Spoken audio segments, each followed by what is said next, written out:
여의도 사사건건입니다. 목요일에 뵙는 젊은 정치 컨설턴트 두 분 나왔습니다. 윤주진 퍼블리커스 대표, 강성필 필립 정치 컨설팅 대표 함께하겠습니다. 안녕하십니까? 안녕하세요.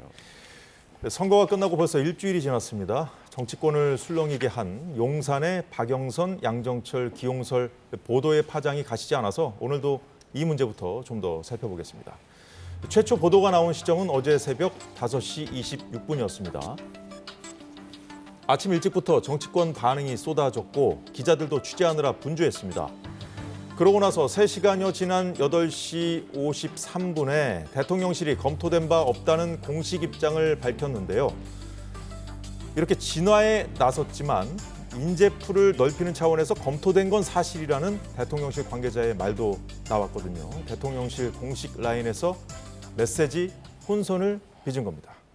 자, 강성필 대표. 왜 이런 일이 벌어졌을까요? 그러니까 저는 이제 뭐 한 3가지 정도의 시나리오가 있는 것 같아요. 첫 번째는 이 대통령실 내에서 어떤 인물을 두고 찬성과 반대가 이루어지는 거죠. 그래서 그 반대하는 쪽이 어떻게 보면 아직 정제되지 않고 조율되지 않은 메시지를 흘리는 거죠. 왜냐하면 이 대통령실에도 언론사 출신 직원들이 있을 거 아니겠습니까? 그래서 그렇게 예상이 되고요. 또 하나는 이게 좀 문제가 될 것 같은데 비선 라인이 있는 것이 아닌가. 그 방증이 뭐냐면 어쨌든 비선 라인을 통해서 이들이 언론이라든가 국민께 한번 흘려서 우리가 한번 반응을 살펴보고 이런 것에 대해서 다시 대통령께 보고를 하는 방식이 이제 비선이라고 하잖아요, 우리가. 근데 이런 거에 대해서 문제는 정작 대통령실에서 일하는 정무, 홍보, 이 대변인실 라인은 몰랐다는 것이 되는 거죠. 그러면 이 어떤 공직사회 기강이 흔들리고 있고 또 대통령께서 공직사회를 신뢰하지 않고 다른 비선 라인을 신뢰한다는 것. 이것은 앞으로 국정 운영에도 많이 부담이 되고 큰 문제가 될 수가 있다. 그래서 저는 이 2가지 중에 상황이라고 저는 예상이 되고 예. 앞서 말씀드렸던 대통령실에 불화였으면 차라리 좋겠다. 그런 말씀 드리겠습니다. 말씀하신 대로 공식 라인에서 혼선을 빚으니까 이게 그러면 이 정보가 뭐 TV조선하고 YTN에서 보도했습니다만 비공식 라인에서 정보를 그럼 흘린 거냐 이런 논란까지 나온 게 사실이거든요. 근데 이제 과거에 청와대도 그렇고 대통령실도 그렇고 이 공식 라인이냐 비공식 라인이냐라는 사실 이 경계가 사실은 좀 애매모호하죠. 왜냐하면 많은 대통령실의 직원들이 사실은 언론의 취재원입니다. 물론 홍보수석실이라든지 뭐 대통령 비서실장 혹은 뭐 정무수석 이렇게 정말 언론에게 공식적으로 오피셜하게 이야기를 메시지를 줄 수 있는 라인도 있지만 뭐 의전이라든지 정책이라든지 또 외교안보실이라든지 다양한 곳에서 사실은 대통령실의 분위기를 파악하고 또 그럼으로써 아시겠지만 이 언론이 취재해서 퍼즐을 맞추거든요. 예. 그런 관점이기 때문에 이것이 어떤 비선이라기보다 제가 봤을 때는 이 검토된 바 없다라는 의견과 검토된 적이 있다라는 의견은 사실은 둘 다 사실일 겁니다. 왜냐하면 이 검토된 바가 없다라는 것은 공식적으로 최종 후보군까지는 아니었다라는 말을 하는 것 같아요. 그런데 검토된 바가 있다라는 말은 무엇이냐? 지금 민주당에서 계속 협치를 요구하고 있고 어쨌든 지금 총리를 임명하려면 국회의 동의가 필요합니다. 예. 여러 가지 면에서 민주당 출신을 기용하는 것이 좋겠다라는 의견이 나오고 있었던 분위기이기 때문에 그런 가운데에서 그렇다면은 대통령과 코드가 맞으면서 국회가 어느 정도 통과를 시켜줄 수 있는 후보자가 누구겠느냐라고 하는 후보군에서 아마 나온 것이 아닌가 싶고요. 또 양정철 전 이제 원장 같은 경우도 지금 이제 대통령실이 너무 홍보 전략이 부재하다라는 비판과 지적이 많기 때문에 그 부분에 있어서 전문성이 있는 인사를 좀 고른 것이 아닌가 그런 과정들이 좀 있었을 걸로 보입니다. 네. 예, 잘 들었고요. 그런데 오늘 박영선 전 장관이 입장을 냈습니다. 페이스북을 통해서 지금은 너무도 중요한 시기여서 협치가 기묘하다. 그렇지만 지금 우리 사회는 서로 마주보고 달리는 열차처럼 두 도시 이야기처럼 보여진다고 했는데요. 자, 이것은 찰스 디킨스의 역사 소설 두 도시 이야기 서문을 소개한 거라고 하는데 자, 강 대표, 네. 두 도시 이야기잖아요. 네. 본인은 뭐 윤 대통령과 다른 도시에 있어서 안 된다는 건지 지금 이 메시지를 갖고 총리직에 제안을 받더라도 수용이 어렵다. 이 입장을 좀 애들로 표현한 거 아니냐 이런 해석이 좀 나오고 있어요. 저는 오히려 반대로 총리직을 제안받거나 지명되면 본인은 할 수 있다라고 저는 느꼈습니다. 하지만 이제 예. 지금의 상황은 어떤 문제가 있냐면 사실 지금 인사는 총리와 비서실장 이 2가지가 문제 아니겠습니까? 예. 야당의 입장은 뭐 제 개인적인 생각입니다만 비서실장은 대통령이 편한 사람을 써도 괜찮다는 겁니다. 대통령의 권한 아니겠습니까? 대통령이 아주 편한 사람을 써야죠. 네. 비서실장. 그럼에도 불구하고 이제 뭐 여러 가지 조건들이 있겠지만, 하지만 총리 같은 경우는 지금 현재 야당의 동의를 받아야 되기 때문에 그게 더 야당과 중요한 문제죠. 협치를 해야 된다. 그렇기 때문에 과거에 하마평에 올랐던 김부겸 전 총리라든지 이번에 나온 어떤 박영선 정 장관이라든지 둘 다 우리 야당의 인사이기 때문에 야당으로서는 반대할 이유가 없거든요. 다만 지금 이 상황에서 이렇게 근거 없이 보도가 흘러나올 게 아니라 예. 대통령이 야당의 대표를 만나서 어떤 이런 과정에서 서로 협의하는 과정에서 어떤 분이 하마평에 오른다면 충분히 야당으로서는 도와줄 용의가 있는 거죠. 하지만 이 절차가 야당으로 봤을 때는 조금 틀린 것 같다. 순서가. 이런 식으로 흘리는 것이 그렇습니다. 맞느냐, 이렇게 그리고 이러한 상황에 본다는 빠지면은 본인들도 사실 하고 싶어도 할 수가 없는. 왜냐하면 민주당에서는 하지 말라고 하는데 부정적인데 본인이 하겠다라고 하면 본인의 욕심 때문인 것 같거든요. 그래서 이러한 문제들을 전체적으로 해결하기 위해서는 정리를 하자면 비서실장은 여당에서 대통령실이 알아서 할 문제지만 총리 문제는 좀 빨리 여당과 논의를 했으면 좋겠다. 이런 입장입니다. 사실 박영선 전 장관이 지금 원래 미국에서 공부하고 있는 상황이었는데 원래 6월 말에 귀국하기로 돼 있었대요. 근데 다음 주 중에 귀국을 한답니다. 그래서 말씀하셨듯이 가능성은 본인은 좀 열어두고 있는 것 같은데 이게 이렇게 언론 보도를 통해서 흘러나오면서 하고 싶어도 좀 하기 어려워진 상황이 된 건 아닐까 하는 생각이 지금 말씀 듣고 보니까 드는데요. 자, 윤주진 대표. 예. 좀 사실 어제 권성동 의원이 나와서 공개적으로 박영선 전 장관은 안 된다. 양정철 그 전 원장에게도 해당되는 얘기긴 하지만 예. 그 정체성 얘기까지 하면서 네. 공개적으로 반대를 했단 말이에요. 예. 자, 그것은 이런 어떤 검토하는 그런 흐름이 없었다면 과연 권성동 의원까지 나서서 그랬을까 하는 생각도 들었어요. 그런데 이제 아무리 권성동 의원이 대통령실과 가깝고 과거에 친윤의 핵심으로 불렸지만 예. 사실 이런 비서실장이라는 총리와 같은 대통령의 인사권과 관련된 문제는 예. 그 전에 아무리 가까운 관계의 의원이라 하더라도 알기가 어려운 것은 사실이기 때문에 이것이 정말 정식 절차에서 검토된 것이냐 아니냐를 판단하는 어떤 기준으로서 권성동 의원의 반응을 보기는 어려울 것 같아요. 다만 예. 제가 봤을 때 이번에 아쉬운 점은 이러한 이제 검토 과정에서 사실은 여당과의 상당히 중요한 소통이 필요하거든요. 그쵸. 그런 과정에서 공감대를 형성해야 되고 여당의 강력한 지지 기반이 있어야만 사실은 그래야 국회에서 야당도 설득할 수가 있는 그렇죠. 것인데 예. 이번에 보면은 아무래도 이 양정철, 박영선 이 콤비 카드를 구상했던 누군가가 있다면 예. 그 구상했던 사람이 아마 대통령과도 어느 정도는 공감대가 있었을 거라고 저는 봐요. 그런데 이것을 보수 정당인 국민의힘에서는 정작 상당히 받아들이기 어렵다라는 그러한 인식은 좀 부재했던 것 같습니다. 일단 반감이 크잖아요. 박영선 전 장관에 그러니까 대해서. 지금 예. 야당과의 협치가 필요하고 외연을 확장해야 되고 중도로 확장해야 되고 이러한 필요성이 너무 높아서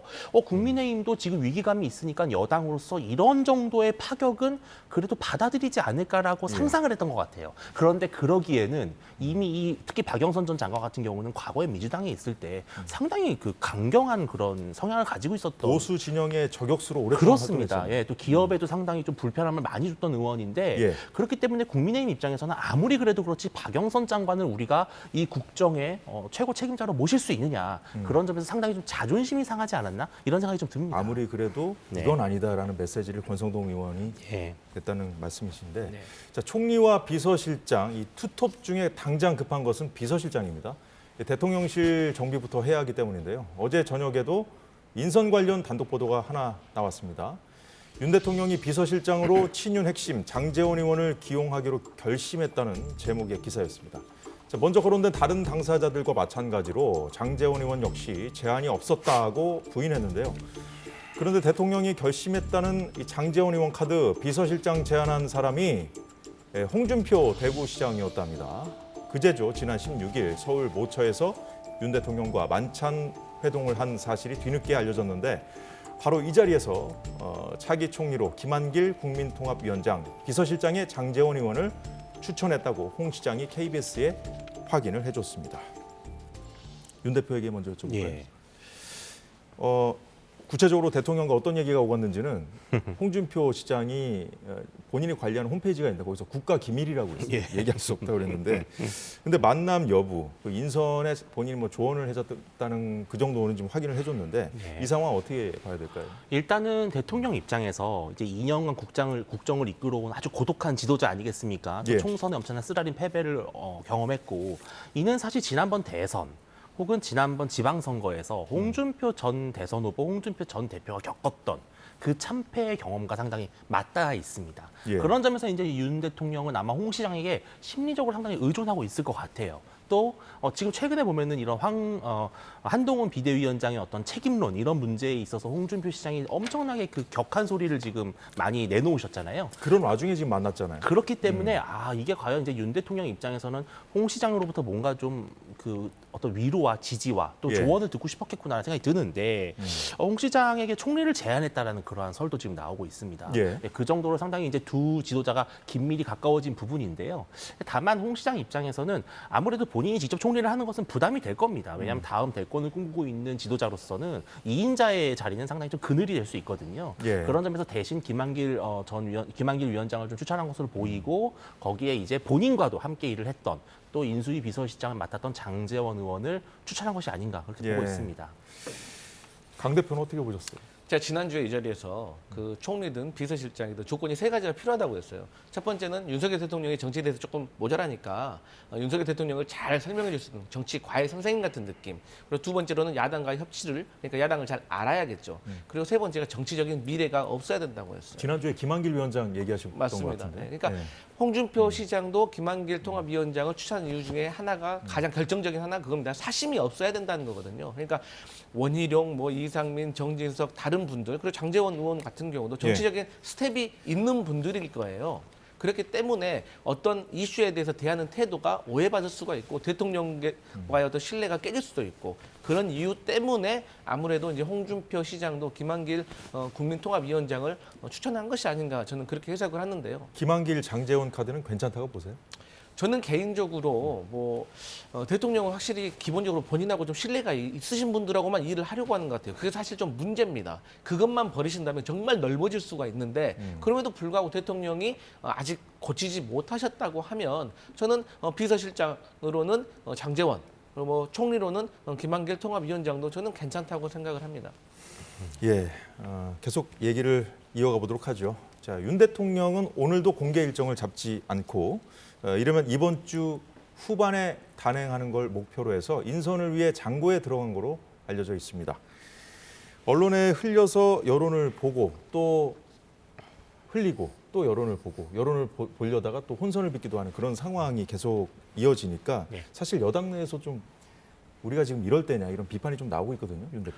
과거에도 어느 정도는 이제 언론의 반응을 살피면서 하마평을 좀 직접 들어보고 또 언론에 의한 검증을 통해서 가장 리스크를 최대한 줄이려고 하는 노력은 과거 정권에도 있었는데요. 예. 다만 이게 너무 길어지게 되면 이제 어떤 오해가 생기냐면은 사람이 없는 거 아닌가? 그리고 윤 대통령이 너무 많이 가리는 것이 아닌가? 이러한 이제 오해가 발생할 수 있겠죠. 예. 그래서 제가 봐도 이번 주 혹은 다음 주 초 정도는 넘기기가 어려울 것으로 보이고 둘 다요? 예. 근데 총리 같은 경우는 22대 국회가 개원을 한 다음에 어차피 이루어지는 인선이기 좀 때문에 여유가 있죠. 예, 너무 서두를 필요가 없다라는 인식이 좀 있을 수 있고요.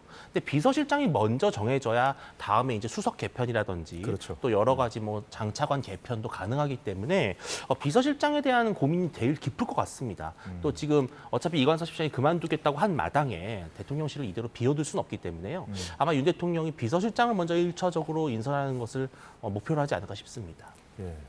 총선이 끝난 다음에 용산에서 또 이렇게 인사 문제 가지고 또 이런 상황인데 예, 그렇지만 고심할 수밖에 없는 상황은 맞잖아요, 그죠?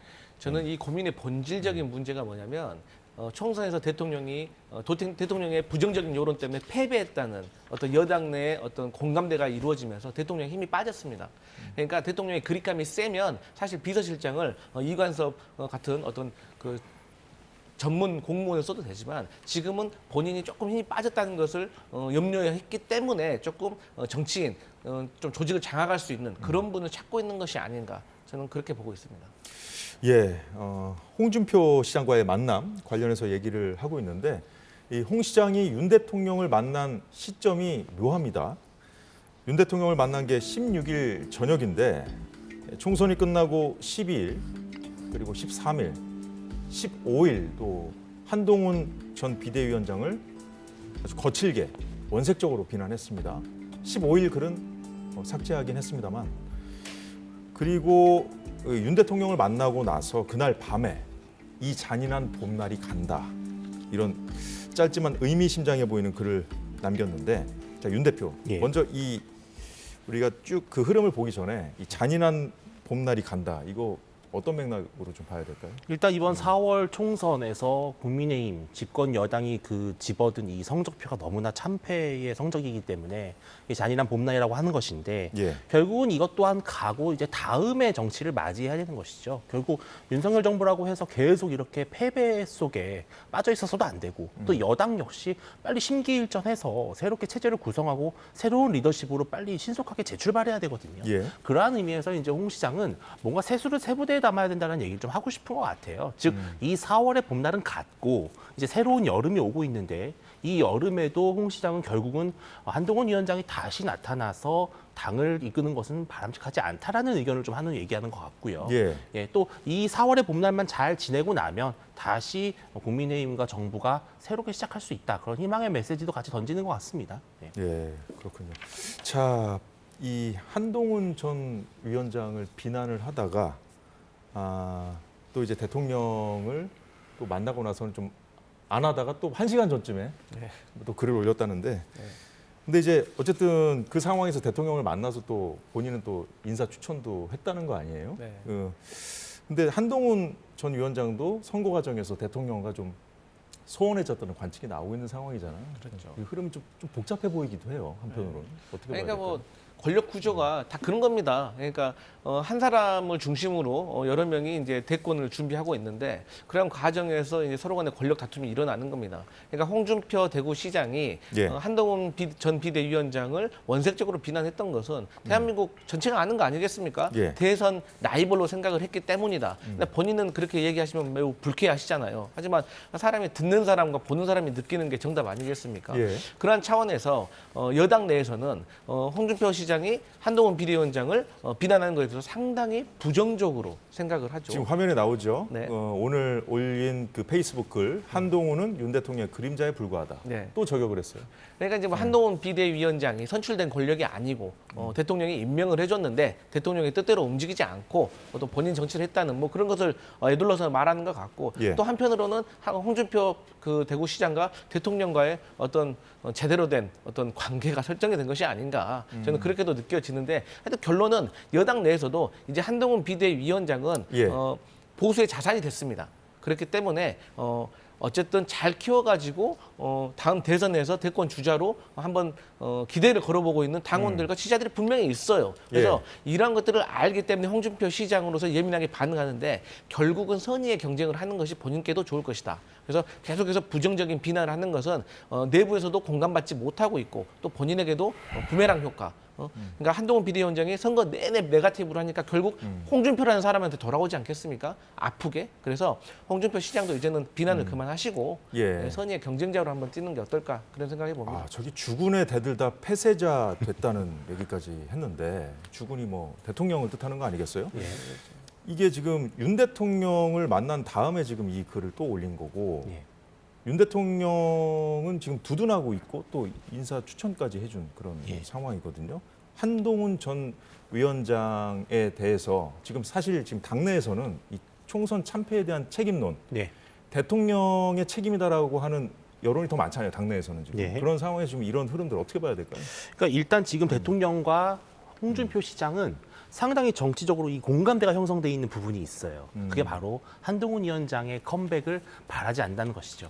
왜냐하면 첫 번째 정권 입장에서는 물론 윤석열 대통령은 이번 선거에서 총선의 민의를 엄중히 받아들이겠다고 하면서 일종의 정권 심판을 인정했지만 예. 그럼에도 불구하고 일견에서는 그럼에도 정권에 너무 많은 책임론이 집중되는 것은 부담이 되죠. 그렇다면 레임덕의 걱정이 있죠. 그래서 한동훈 위원장에게도 어느 정도는 책임이 있다라는 프레임이 작동해야만 이 정권이 조금 더 여유가 생깁니다. 그래서 한동훈 위원장이 만약에 돌아왔는데 예. 정말 이 전당대회에서 승리를 해버리면 이것은 뭐냐? 한동훈 위원장에게는 잘못이 없다라는 신호가 되는 거예요. 그거는 정권으로서는 매우 부담이 되는 것이죠. 두 번째, 홍준표 시장 입장에서는 이번 전당대회에서 당대표는 반드시 대권 주자가 되면 안 된다는 생각을 할 겁니다. 왜냐하면 본인이 가장 강력한 이제 대권 주자라고 생각을 하는 홍 시장 입장에서 당을 또 대권 주자가 이끌게 되면은 힘의 균형이 상당히 깨질 수 있다고 보는 거거든요. 그렇기 때문에 홍 시장 입장에서도 한동훈 위원장이 또 2년간 당을 이끄는 것은 본인의 정치 가도에 상당히 부담이 될 것으로 봅니다. 이러한 공동의 이해관계가 일치가 돼서 예. 한동훈 위원장을 좀 배제하는 분위기가 아닌가 보입니다. 어쨌든 한동훈 전 위원장이 전당대회에 출마할 것인지 여부는 계속해서 관심사기 때문에 이 상황이 어떻게 또 흘러가는지 좀 지켜봐야 될 것 같습니다. 홍준표 시장, 어제는 또 이 당대표 선거는 당원 100%로 하는 게 맞는 것 같다는 글도 올렸는데 지금의 당원 100% 룰은 김기현 전 대표가 당선됐을 때 만들어져서 당시 친윤 대표를 뽑기 위한 거란 비판이 제기됐었는데 지금 국민의힘 내부에서 일반 국민 여론조사를 포함시켜서 민심을 반영하는 쪽으로 바꿔야 한다는 목소리가 나오는 상황에서요. 홍 시장이 윤 대통령에게 유리한 거죠, 이것도. 당신 100%로 계속 가자는 것도. 이런 얘기를 해준 거거든요. 그러니까 과거에 국민의힘 전신인 경우에요. 20대 그 총선에서 패배를 했습니다. 보수 정당이. 근데 그 이후에 혁신위를 세웠습니다. 김용태 전 의원을. 그리고 나서 비대위원들도 뭐 이해훈 등 어떤 좀 소장파로 꾸렸는데 예. 이게 당내에서 영남 쪽 의원들의 공격을 받아가지고 좌초된 거죠. 그 이후로 제대로 된 혁신이 안 된 겁니다. 그러니까 나중에 결국에는 탄핵이라는 어떤 잘못된 비운의 어떤 사태까지 맞이하게 됐다는 분석이 있습니다. 마찬가지로 저는 지금 국민의힘이 이왕 총선에서 졌기 때문에 예. 처절하게 혁신을 하고 반성을 해야 될 때지 지금 친윤이든 비윤이든 지금 이거 세력을 가지고 어떤 당권 경쟁을 하는 것이 옳지 않다. 그리고 저는 개인적으로 당원 100%로 하든 여론조사를 섞든지 간에 이번 차기 전당대회에서만큼은 대통령과 거리가 있는 분 그리고 영남당이라는 오명을 벗기 위해서 아무래도 수도권의 민심에 예민하게 반응할 수 있는 이 두 가지 조건을 갖추신 분으로 네. 저는 어떤 방식으로 하든지 간에 그쪽으로 당선이 될 것이다라고 보고 있기 때문에 좀 필요 없는 갈등 만드는 것은 오히려 당을 조금 망하게 할 수가 있다. 그렇게 보고 있습니다. 지금 사실 그 여당 내에서 이 총선 패인을 분석하는 내용들이 쭉 나오고 있지 않습니까? 이제 예. 중도층 표심 공략에 좀 외연 확장이 좀 실패했다 이런 얘기도 나오고 예. 특히 2030 젊은 세대들 그렇습니다. 잡지 못했다는 얘기가 나오는 상황에서 자 그래서 이 룰에 대한 얘기가 계속 나올 수밖에 없는 상황인 것 같아요. 지금 사실 보면은 친윤계 역시 계속 그 홍 시장과 같은 입장을 지금 예. 펴고 있는 상황이고 당권 주자로 거론되는 안철수 의원이라든가 지금 말씀하셨던 수도권 쪽에서 이제 그 비윤. 민심을 제대로 좀 확인하신 분들 입장에서는 계속 그 개정을 해야 된다 이런 얘기를 하고 있거든요. 예. 어떻게 보세요? 지금 계속해서 이런 그 갈등이 근데 이어질 기존의 것 같은데. 룰을 새로운 룰로 바꾼다는 것은 상당히 부담이 되는 일이죠. 왜냐하면 유불리가 다 서로가 다르기 때문에 예. 분명하게 바꿈으로써 이득을 보는 측이 아주 강한 힘을 갖고 있거나 그립감을 갖고 있으면 가능한데 아마 그것은 좀 어렵지 않을까 싶고요. 예. 또 그렇게 룰을 바꿈으로써 이 당이 국민의힘이 누릴 수 있는 이득도 있지만 사실은 불이익도 있습니다. 무엇이냐면은 이번에 제가 아까도 말씀을 드렸지만 이번 전당대회에서는 국민의힘의 유력한 대선 주자가 당대표가 되면 용산과 상당히 불필요한 갈등을 유발할 수가 있습니다. 물론 용산과의 거리감을 두고 수평적으로 소통하는 건 맞습니다. 그건 필요해요. 예. 그런데 그렇다고 해서 여당이 용산 대통령실과 충돌하고 싸우는 여당이 되는 것 또한 바람직한 것은 아닙니다. 그렇죠. 그것은 그 도의에 맞지 않는 것이죠. 즉 어느 정도는 협조할 수 있어야 되는데 이 여론조사 비율을 높이게 되면은 상당히 엉뚱한 결과가 나올 수가 있는 것이죠. 그러니까 이제 지금 당원 100%로 계속 가야 된다고 하는 사람들은 역선택 그러니까 야권 지지자들이 와서 또 다른 선택을 할 수 있다. 그렇습니다. 이걸 계속 우려하는 거 아니에요? 정말로 이 여당과 용산의 관계를 더 멀어지게 만들고자 하는 그러한 의도를 가진 사람들의 입김이 들어가면 예. 표심이 왜곡될 수 있는 것이죠. 그리고 제가 봤을 때 지금 국민의힘 당원들은 이번 총선 패배를 보면서 상당히 많은 걸 느꼈을 겁니다. 아 정말 수도권 외연 확장이 중요하구나. 예. 우리가 이 영남당이라고 하는 프레임에 빠져 있어서는 절대 성공할 수가 없구나라는 걸 알고 있기 때문에 이 학습된 당원들이 당원 100%로 하더라도 결국은 여론조사를 가미했을 때 기대하는 효과만큼의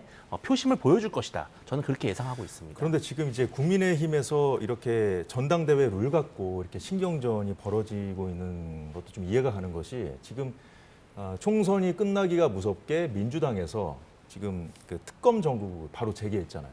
그런 상황에서 이탈표가 혹시 나오지 않을까. 그래서 어떻게 보면은 좀 확실하게 그런 그 분위기를 좀 잡고 가는 그런 지도부가 탄생하길 좀그 주류 쪽에선 바랄 수밖에 없는 그런 상황인데요. 예. 그래서 지금 어쨌든 그 최상병 특검법을 5월 2일 날 처리한다는 거 아니에요? 네. 근데 거기서 이제 찬성표 던지겠다 공개적으로 얘기한 그 의원들도 있어요. 네. 그런 상황에서 그 여당 내부에서는 과연 지금 총선이 패배했지만 민심을 그렇게 읽는 것이 맞는가 이렇게 우려하는 시선도 있거든요. 국민의힘이 예. 어느 정도는 당연히 민주당이 협조하는 모습을 보이고 예. 국민들에게 겸허한 자세를 보이는 것은 맞습니다. 그런데 한 가지 간과하면 안 되는 것은 이 특검이라고 하는 것은 딱 핀셋처럼 정말 필요한 부분만 딱 집어서 수술하는 그런 특검이 아닙니다.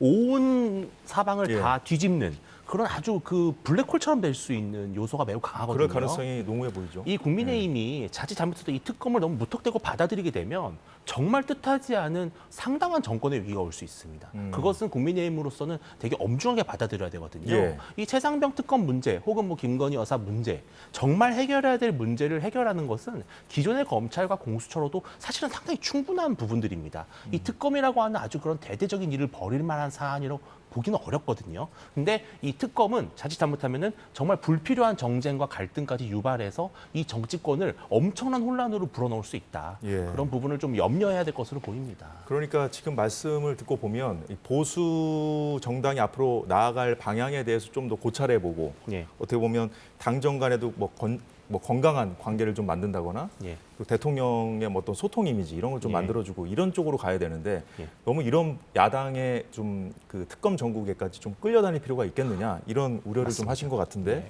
근데 이제 특검에 찬성표를 던져야 된다는 분들은 어차피 야당이 계속해서 이걸 던질 것이기 때문에 계속 여기 당하기보다는 확실하게 털 건 좀 털고 가자 뭐 이런 거 아니겠어요? 네, 그런 면도 있습니다. 근데 여기서 좀 국민의힘에서 계산을 좀 잘 하셔야 될 게 있어요.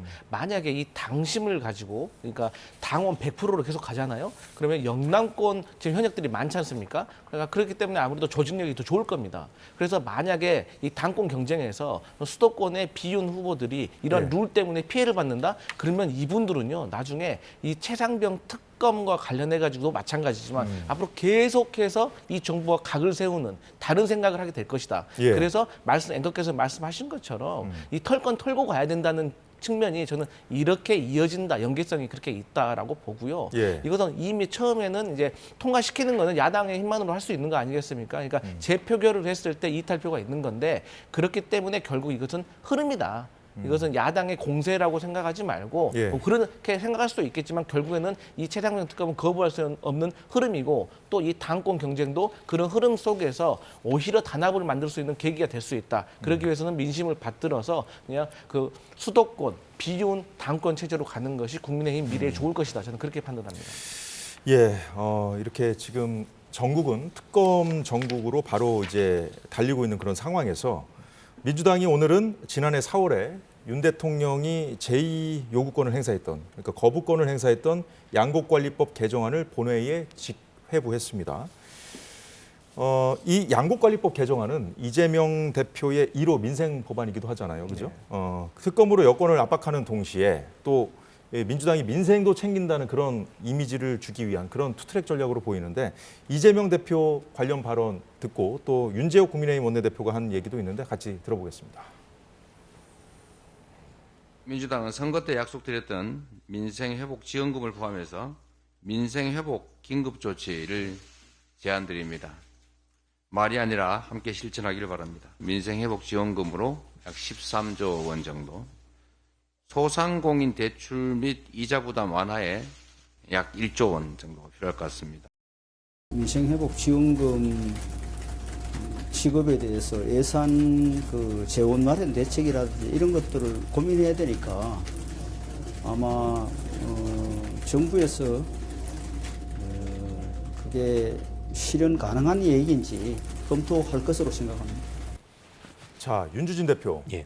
지난주 이 자리에서 제가 이제 선거가 끝났으니까 이재명 대표가 공약으로 했던 1인당 25만 원 지급 예. 그것도 요구하지 않겠냐고 제가 여쭤봤었잖아요. 예. 그랬더니 이제 여당에서 받기는 어려울 거라고 말씀을 하셨었는데 예. 지금 윤재욱 원내대표 같은 경우에는 정부가 검토할 거라고 했지만 지금 한덕수 국무총리가 어제 입장을 밝혔는데 예.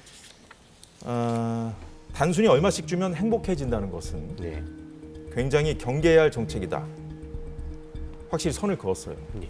이건 어떻게 봐야 됩니까? 여당하고 정부하고 입장차가 있는 겁니까? 아닌 겁니까? 어떻게 봐야 될까요? 저는 한덕수 총리가 결국은 대통령의 의중을 잘 반영했다고 생각을 합니다. 왜냐하면 대통령께서도 국무회의 발언을 통해서 이제 그 총선에 대한 결과를 평가하는 과정에서 포퓰리즘에 대해서는 상당히 또 날선 비판을 좀 하셨거든요. 예. 즉 무엇이냐면은 이번에 국민들이 선택한 것은 물론 정권 심판이라고 하는 큰 프레임은 맞을지 모르겠습니다만 정말 국민들이 심판한 것이 윤석열 정부의 정책과 국정 기조인가라는 건 좀 의심이 있어요. 예. 즉 예를 들어서 탈원전, 뭐 한미 관계를 한일 관계를 좀 정상화한다든지 외교 노선. 예, 또 대북 정책을 좀 바꾼다든지 또 여러 가지 뭐 세금을 줄인다든지 이러한 윤석열 정부의 여러 정책 기조는 사실 국민들로부터 호응을 좀 받고 있거든요. 다만 뭐 김건희 여사 문제, 예. 또 이종섭 대사 문제, 뭐 이런 좀 정무적인 판단에서 국민들에게 실망을 준 것이거든요. 저는 이재명 대표가 좀 민심을 잘못 읽고 있다고 생각하는 것이 예. 1인당 25만 원 이거 정말 위험한 것이 오히려 물가를 더 폭등시킬 수가 있고요. 또 재정을 어렵게 하면은 그것이 또 금리에 압박을 줍니다. 그리고 여러 네. 가지로 이 경제 기조, 경제 구조에 좀 불이익을 줄 수 있는 그러한 정책들인데 이것이 과연 이번 정권 심판을 통해서 민주당의 그러한 포퓰리즘 정책까지 국민들이 지지한 것인가? 예. 그것은 아니거든요. 정부가 이런 부분에 대해서 좀 과감하게 선을 긋고 가는 것이 맞다 이렇게 보입니다. 예, 1인당 25만 원 지원 같은 것은 이제 선거 때도 여당이 반발을 했던 것이고 반대했던 것이고 네. 어떻게 보면은 민주당이 그 정부가 어떻게 나올지 뻔히 알면서 좀 던진 게 아닌가 하는 생각도 드는데요. 네, 아무래도 이제 총선 도중에 있었던 공약이긴 하죠. 그런데 이제 앞서 말씀하셨듯이 이제 민주당에서는 지난 21대 때 180석 거대 야당이면서 한 게 무엇이냐. 그리고 민생은 살리는데 무엇은 기여를 했느냐 이런 비판이 있었습니다. 그렇기 때문에 여러 가지로 민생을 회복시키는 방안을 저희가 찾고 있는 과정 중에 하나인데 저는 윤석열 대통령께서 얼마 전에 있었던 그 모두 발언에서 필요 없이 야당을 자극했다고 봅니다. 그러니까 저희가 가지고 내세우고 있는 공약에 대해서 정책에 대해서 마음에 들지 않는다면 아니 어차피 대통령과 야당 대표 만날 거 아닙니까? 거기서 일정적인 조율을 해가는 과정이 필요하고 거기서 조정하는 과정을 보이면 될 건데 굳이 모두 발언해서 현금성 포퓰리즘은 마약과 같다라고 해버리면 그럼 이재명 대표 마약왕이 되는 겁니까? 그러니까 이것은 민주당으로서도 이런 말을 듣고 가만히 있을 수가 없는 입장에 몰린 그런 부분도 분명히 있다. 하지만 이게 분명히 국민의 민생을 두고 정쟁으로 가서는 안 된다. 그래서 민주당 같은 경우도 이런 현금성과 관련된 것에서 조금 깊은 고민은 반드시 필요하다는 것을 말씀드리고 싶고요. 근데 이제 말씀하셨지만 윤석열 정부가 지난 2년 동안 국정을 운영하면서 재정 건전성에 대해서도 많이 말씀하셨는데 사실 예. 이거 한 가지만 간단하게 말씀드리면 아니 걷는 건 그대로 걷고 쓰는 걸 아껴 써야지 재정이 건정되는 건데 제대로 걷지 않고 쓰는 걸 아끼면 결국에는 마이너스 되는 거 아니겠습니까? 그래서 이러한 것들이 민주당이 느끼기엔 조금 잘못된 국정 방향이 있다. 그래서 이런 것들은 조금 제동을 걸어야겠다. 이런 말씀 드리겠습니다. 말씀하신 대로 뭐 세금을 좀 더 걷는 문제라든가 또 지금 추경을 또 해야 된다는 요구를 민주당이 또 하고 있어서 좀 공방이 좀 오가고 있는 상황이니까 네. 관련 사항도 좀 지켜봐야겠습니다. 이런 상황에서 이재명 대표 당대표 연임에 군부를 떼고 있는 민주당은 이재명 대표 사법 리스크와 관련해서 검찰 때리기에도 당력을 쏟고 있습니다. 오늘은 쌍방울 대북송금 사건으로 구속 수감 중인 이화영 전 경기도 평화부지사의 술자리 진술 조작 회유 주장과 관련해서 수원지검을 항의 방문하고 대검찰청에 감찰을 요구했습니다. 윤주진 대표께 먼저 여쭤보죠. 이화영에게 술을 마시면 진술을 조작하게 했다. 이렇게 이제 이화영 예. 전 부지사가 이제 주장을 했어요. 그랬더니 이제 이재명 대표가 국기문란이다 이렇게 하면서 이제 가세를 했고 예. 검찰은 명백한 허위라고 반박했습니다만 지금 이렇게 이전 부지사의 1심 선고를 얼마 남지 않았어요. 6월 7일이니까 검찰이 15년 구형을 선고했는데 자, 이 상황에서 왜 이런 상황이 벌어질까요? 일단 이재명 대표는 이번 총선에서 이제 압승을 거둬서 본인의 상당한 정치적 기반을 탄탄히 닦았죠. 이 다음으로서 이제 극복해야 될 돌파해야 될 바로 리스크가 바로 사법 리스크인데요. 이제 곧 있으면 재판이 줄줄이 이어지면서 이제 이재명 대표도 1심이 선고가 이제 임박해 올 것입니다. 그 과정에서 이 쌍방울 대북 송금 사건 같은 이러한 것들이 아주 중요한 단서가 되는 것이죠. 여기서 이제 중형이 선고되거나 그렇게 되면은 바로 이제 그 검찰의 수사는 이재명 대표를 향할 수밖에 없는 것이죠. 예. 그러한 과정에서 일종의 메신저를 오염시키는 전략을 쓰고 있는 것 같습니다. 메신저라 하면 즉, 검찰이겠죠. 그렇죠. 이 절차 자체가 정당성이 어긋났다라는 식으로 해서 결과에 상관없이 이 수사 자체가 무리한 것이고 예. 그렇기 때문에 이 재판부는 당연히 이것을 믿을 수 없는 진술로 봐야 된다. 이러한 식의 전략을 펴는 것인데 근데 이런 이화영 이 분도 사실 결국은 구속 수감이 돼서 재판을 받고 있는 분인데 예. 이런 분이 지금 주장하는 말을 과연 고지고대로 믿고 검찰을 압박하는 것이 현명할 것인가? 저는 좀 그런 부분에서 좀 의심이 있고요. 결국 그럼에도 불구하고 이재명 대표의 사법 리스크는 본질적인 부분에서는 크게 영향이 없을 것이다라고 생각이 듭니다. 그렇게 보시는군요. 지금 이재명 대표가 동시에 3개의 재판을 받고 있잖아요. 네. 예, 혐의도 뭐 가벼운 것이 없습니다. 지금 다 보시면. 그래서 이런 그 총선이 끝나자마자 이렇게 나오는 것이 검찰, 윤 대표 말씀하신 대로 검찰의 신뢰도를 좀 추락시키려는 거 아니냐 이런 분석이 나오고 있거든요. 그러니까 이제 뭐 여당에서는 사실이 아닌 거 아니냐, 뭐 조작하는 거 아니냐 이런 식으로 말씀을 하시는데 반대로 보면은 만약에 사실이 아니잖아요. 그럼 이렇게 온 나라를 떠들썩하게 해놓고 사실이 아니면 얼마나 큰 충격을 받겠습니까? 이재명 대표가 스스로가. 그리고요, 저는 이 문제의 본질에 집중을 해야 됩니다. 본질은 뭐냐면요, 이 술자리가 검사의 비호 아래 있었냐 없었느냐예요. 그러면 먼저 있었는지 없었는지를 확인하는 게 중요합니다. 그래서 만약에 있었다면 왜? 말씀하신 대로 이재명 대표의 어떤 법의 사법적인 리스크를 좀 완화하기 위해서 이런 절차적으로 밝혀질 거예요. 그런데 자꾸 이 술자리가 있었느냐 없었느냐보다는 왜 더 집중을 하는 것 같다. 그래서 본질이 흐려지는 것 같다. 그래서 저는 민주당도 그냥 이것을 뭐 감사를 요구하지 말고 대검에 고발해야 됩니다. 그래서 뭐 이화영 부지사도 뭐 객관적이라고 주장을 하고 있고 또 수원지검도 거기에 대해서 객관적인 증거를 내고 있잖아요. 그러니까 엇갈리게 되면 뭐 흩어지지 않겠습니까? 그리고 이것은 복잡한 문제가 아니기 때문에 예. 강제 수사권을 동원해서 대검에서 수사하면 금방 밝혀질 일이다. 그래서 밝혀져서 술자리가 있었으면 왜? 그래서 그때 말씀하셨던 그런 의혹에 대해서 이어가는 것이 맞다. 저는 그렇게 생각하고 있습니다. 예, 여기까지 두 분 말씀 듣도록 하겠습니다. 오늘 여의도는 강성필, 윤주진 정치 컨설턴트와 함께했습니다. 수고 많으셨습니다.